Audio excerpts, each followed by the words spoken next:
Hello friends, welcome to லிக்கிஸ் kitchen. இன்றைக்கி லிக்கிஸ் கிச்சனில் தக்காளி வெங்காயம் வச்சு சட்னி எப்படி செய்கிறதுன்னு தான் பார்க்க போகிறோம். வாங்க பார்க்கலாம். 3 மீடியம் சைஸ் தக்காளி எடுத்துக்கோங்க, 4 மீடியம் சைஸ் வெங்காயம் எடுத்துக்கோங்க, அதுக்கப்புறம் ஒரு ஃபுல் பூண்டு சேர்த்துக்கோங்க. அதுக்கப்புறம் பார்த்திங்கன்னா முக்கியமாக ஒரு 3 கொத்து புதினாவை சேர்த்துக்கோங்க. சேர்த்துட்டு நல்லா வதக்கி விட்டுருங்க.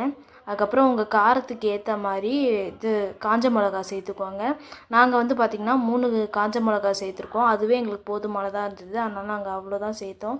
உங்களுக்கு வேணும்னா காரமாக சாப்பிடுவீங்கன்னா 4 கூட சேர்த்துக்கோங்க. அதுக்கப்புறம் பார்த்திங்கன்னா கொஞ்சோண்டு புளி கூட சேர்த்துக்கோங்க. சேர்த்து வதக்கி விட்டுருங்க. நல்லா கோல்டனாக வர வரைக்கும் நல்லா வதக்கி விடணும். புளி ஆப்ஷனல் தான், உங்களுக்கு சேர்க்கணுன்னா சேர்த்துக்கோங்க, இல்லைனா விட்டுருங்க. அதே மாதிரி பார்த்திங்கன்னா உங்களுக்கு சப்போஸ் இந்த வெள்ளை உளுத்தம்பருப்பை வறுத்து அரைச்சி போட்டுக்கணும் அப்படின்னு உங்களுக்கு தோணுனாலும் நீங்கள் அதையும் தனியாக வறுத்து போட்டுக்கலாம். அதுவும் நல்லா டேஸ்ட்டாக இருக்கும். இங்கே பாருங்கள், நல்லா கோல்டன் ப்ரௌன் கலரில் நல்லா வதங்கிடுச்சு பாருங்கள்.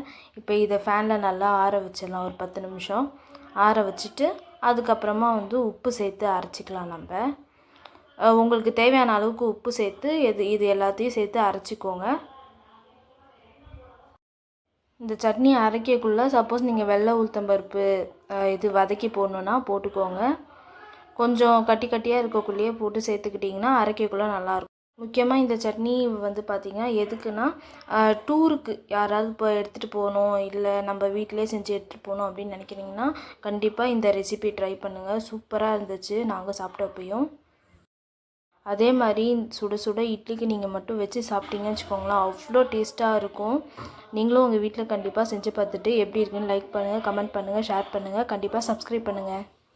தேங்க்யூ ஃபார் வாட்சிங்.